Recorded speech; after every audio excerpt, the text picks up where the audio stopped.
Naghain na po si Kong Erwin. Akala ko Inaabangan yan, Kong. Inaabangan yan eh. Naghain ng kanin. Hindi, inaabangan yan. Maghain ka na. Ay, mga kaibigan Ng tayo. almusal o pananghalian. Yun, si Kong Erwin Tulfo po ng ACT-CIS Party List ay naghain na po ng kanyang Certificate of Candidacy kahapon. Kong, kumusta ang fight? Hindi ko naabutan sa Oy, may nga nagtatanong nga daw, sabi gano'n, sino ba yung nasa may kaliwa? Yun ba yung third nominee ng ACT-CIS Party List? Ay, si Jericho Javier yun eh. Yung sa likod ko yan, si Kong Eric Yap. At itong sa isa pa ay si Sir Joseph Lubad. Yun. Si Dingdo Pro. Marami pala yung ayun, Ay, si Ceci, no? Si Ceci, Maria Ceci, no? Si Miss Paranaque. Ito yung chairman ng Quiapo, ayan, yung nakaputi. Nakaputi. Yan, yung nagpa-picture pa.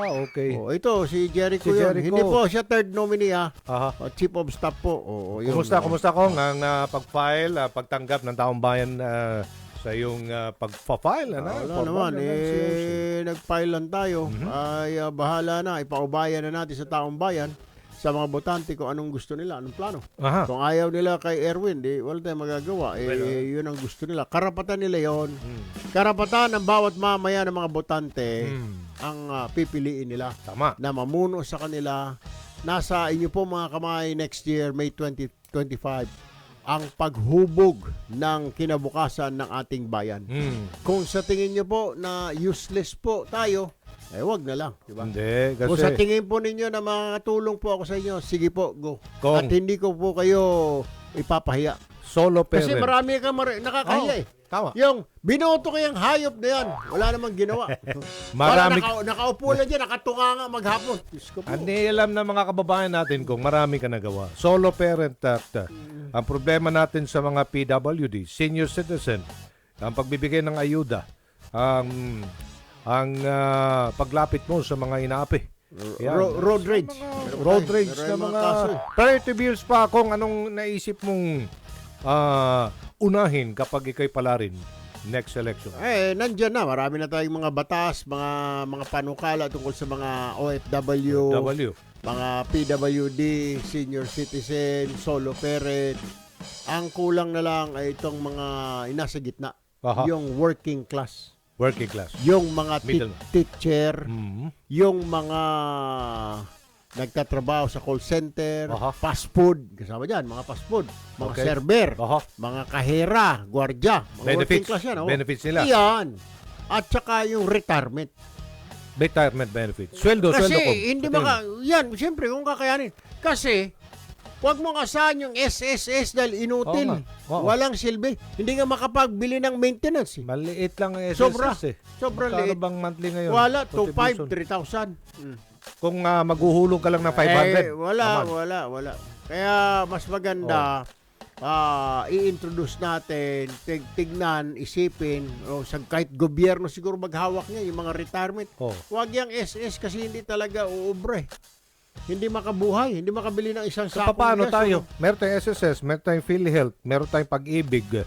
Maliban na lang kung nasa government ka, GSIS, mas malaki yun. Mag-contribute, may contribution din.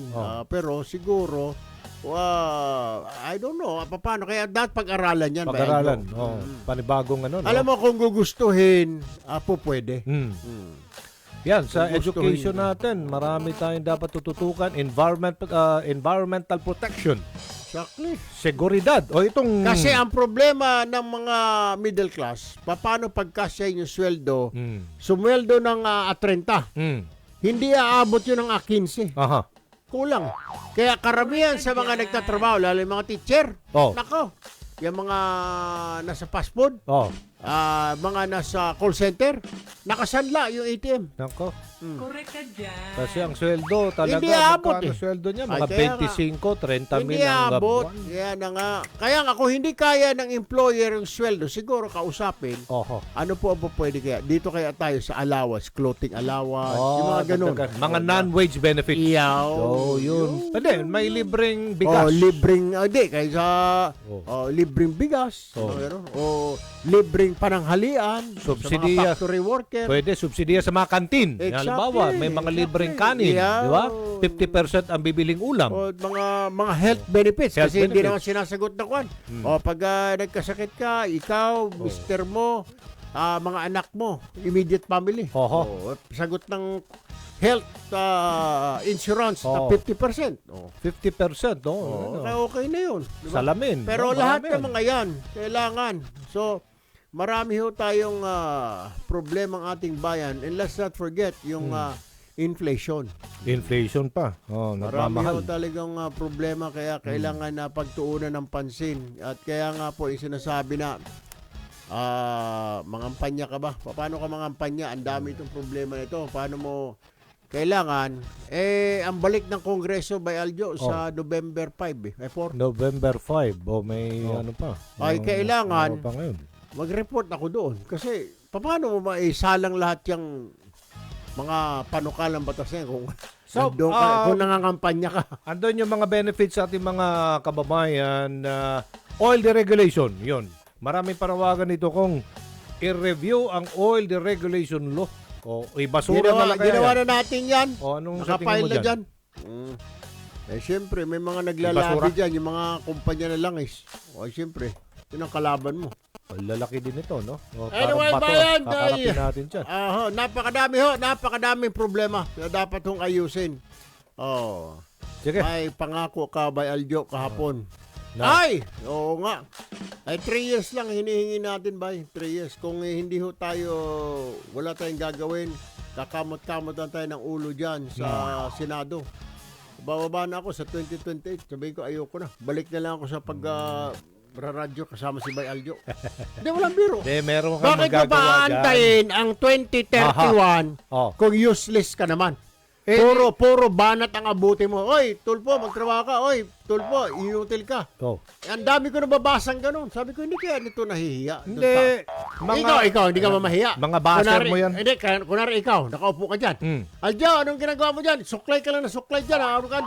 Punas ka na punas ang antipara mo. Alam niyo yung mga baser na yan, suriin niyo muna. Hindi, Baka fake news kayo eh. Pero minsan, totoo yung sinasabi. Na Walang ginagawa. may ginagawa ka naman na. Hindi, paano kung walang ang ginagawa? Ayun. Yun ang sinasabi ko. Tingnan niyo Hindi yung ba walang sila ginagawa. nahihiya noon na binabanatan na sila dahil wala talagang silang ginagawa? Na nakakapit pa rin doon, nakahawak doon.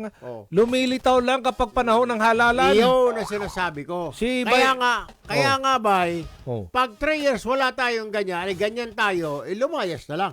Magbalik na lang tayo dito, gawa tayo ulit ng programa. Kaya nga sinasabi ko sa iyo kaya nga nagna-number 1 ka sa mga survey dahil nagmamanifest yung mga ginagawa mo kasi. Hindi ka pa nakaupo dyan sa Congress, kilala ka namang matulungin. Kaya nga, pero hindi lang kailangan matulungin by Aljo. Dapat isa din sa qualification dyan, gumawa ka ng mga batas para sa ikabubuti ng buhay ng lahat, hindi lang ng mga mahihirap, senior, PWD, solo parent, pati yung middle class kasama mo na. Yan. Dahil sila yung prime movers na ekonomiya ng ating bayan. At saka, maingay ka rin sa pagdating sa usapin ng korupsyon. Kaya talagang, Alam mo, yung corruption na yan, Bayo, matagal na yan. Ilang beses na sinubukan, hindi talaga mawala-wala. Ayan talaga ay effort ng buong bansa. Hindi lang ng ehekutibo, hindi na lang legislatura, kundi pati ang taong bayan. Walang magnanakaw kung walang manunuhol. Yun na nga. Siyempre, kung hindi mo susuhulan, di wala tatanggapin. Totoo So, minsan yan. kasalanan din ng tao. Kasi nanunuhol. Kaya Kasalanan din ng contractor kasi sinusuhulan niya si gano'n. Tama. Si mayor, si gobernador, si congressman. Kasalanan niya. Ibig sabihin, kasalanan ng tao. Kasi kung wala kang iabot, wala namang kuwan. Kahit namang Aljo, kailangan ko ng ganito. Kung wala ka ibibigay. Di wala. Wala din. Kaya nga sabi ko, it is an effort, everybody's effort, hindi lang po ng Pangulo, hindi lang po ng Ombudsman, lahat po, legislatura, pati ang taong bayan, pati ang mga negosyante. Ngayon, kung pumayag ka dyan, bigay ka ng bigay, lagay ka ng lagay, then wala. Paikot-ikot lang ang problema. Systematic na yung problema na yan. Nag-ikot ako sa Davao kahapon kung at Nagkampanya ka? parang sila na mismo nagsasabi. Ano sabi? Joe, si Bay Erwin talagang tuloy na ba? Dahil ang suporta namin sa kanya 100 por 1. 101%. 100 por 1. 100 por 1. 101% ang suporta namin kay Kong Erwin.